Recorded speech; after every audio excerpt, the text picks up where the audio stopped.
आप सभी लोगों को नवरात्र तथा विजयदशमी की हार्दिक शुभकामनाएं। आज का विषय है राक्षस धर्म का उदय कैसे हुआ,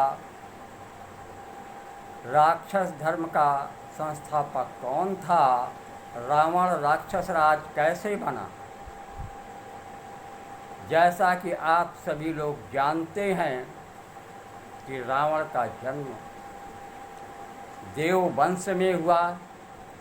उसके पर पितामह ब्रह्मा थे। रावण की माँ कैकसी प्रसिद्ध दैत्य वंश हिरण्याकश्यप के वंश की थी। रावण की पत्नी मंदोदरी दानवराज की पुत्री थी तथा रावण की पुत्रवधू नागवंश की थी। अब राक्षस कहाँ से आ गया? न पिता के वंश में, न माँ के वंश में, न पत्नी के वंश में। इसको समझने के लिए हमें अंतिम देवासुर संग्राम को समझना पड़ेगा।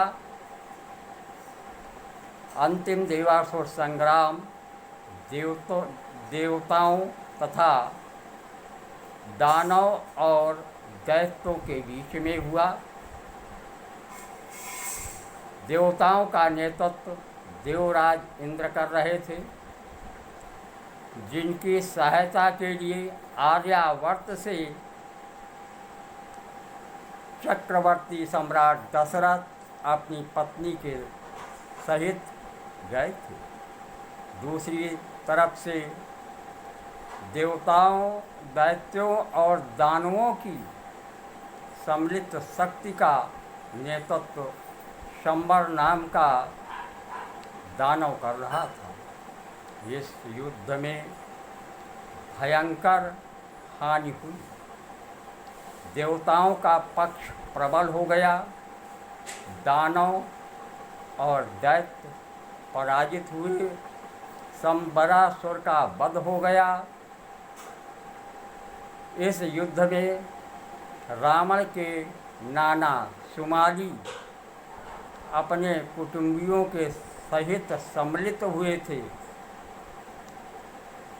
अब जब देवताओं, दानवों और दैत्यों की शक्ति छिन्न भिन्न हो गई, नष्ट हो गई, तो शेष बचे हुए लोगों को अपने प्राण बचाने के लिए छिपना पड़ा।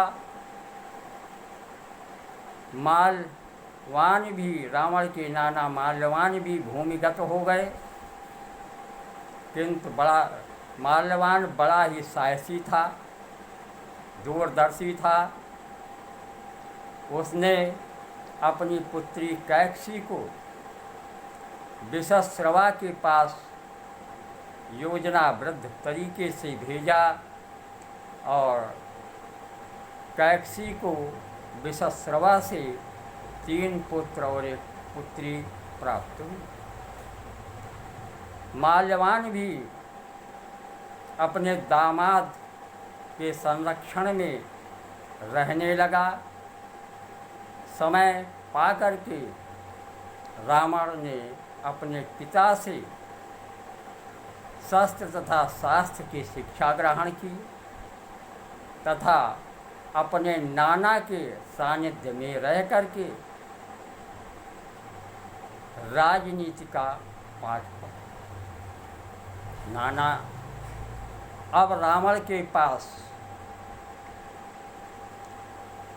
3 शक्तियाँ हो गईं। 3 शक्तियाँ उसको विरासत में मिल गई। एक देववंश की शक्ति जिसमें पैदा हुआ, दूसरी नाना की शक्ति दैत्य वंश की, और तीसरी रावण का विवाह दानव वंश में हुआ, दानव वंश की। 3 शक्तियाँ रावण के पास प्राप्त हो गईं। रावण ने अपनी सेवा से भगवान शंकर को प्रसन्न किया। भगवान शंकर ने रावण को अपना शिष्य बना लिया। शिष्य बनने के बाद अब रावण के पास 4 शक्तियाँ हो गई। उसकी शक्ति असीम हो गई, उससे जीतने वाला कोई नहीं रह गया।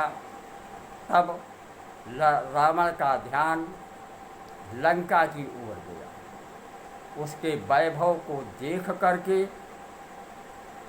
रावण ने लंका को अपने द्विमात्र भाई कुबेर से हस्तगत कर लिया। इसके उपरांत लंका का राजाधिराज बना। राजा बनते ही, लंकापति बनते ही रावण ने एक घोषणा कर दी कि राक्षस धर्म की स्थापना की घोषणा की। उसने राक्षस धर्म बनाया, कहा कि हमारे धर्म में शामिल हो, हम तुम्हारी रक्षा करेंगे।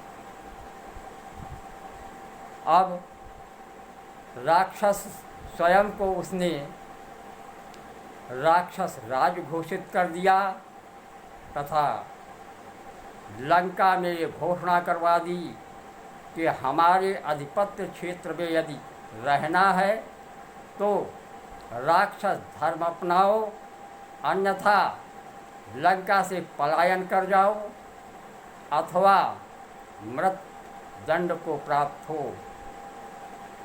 जबकि लंका में कुबेर के नेतृत्व में नाग, गंधर्व, यक्ष, दैत्य, दानव सभी निवास करते थे, किंतु रावण ने सबको बलात् राक्षस धर्म स्वीकार करने के लिए बाध्य कर दिया। केवल एक ही दंड था, यदि राक्षस धर्म स्वीकार नहीं करते हो तो मृत्यु दंड को गले लगाओ। इस तरह से राम ने रावण का वध तो कर दिया, किंतु उस मानसिकता का वध, उस विचारधारा का वध आज तक नहीं हो सका। आज भी हमारे समाज में यही स्थिति है कि या तो हमारा धर्म अपनाओ अथवा मृत्यु को प्राप्त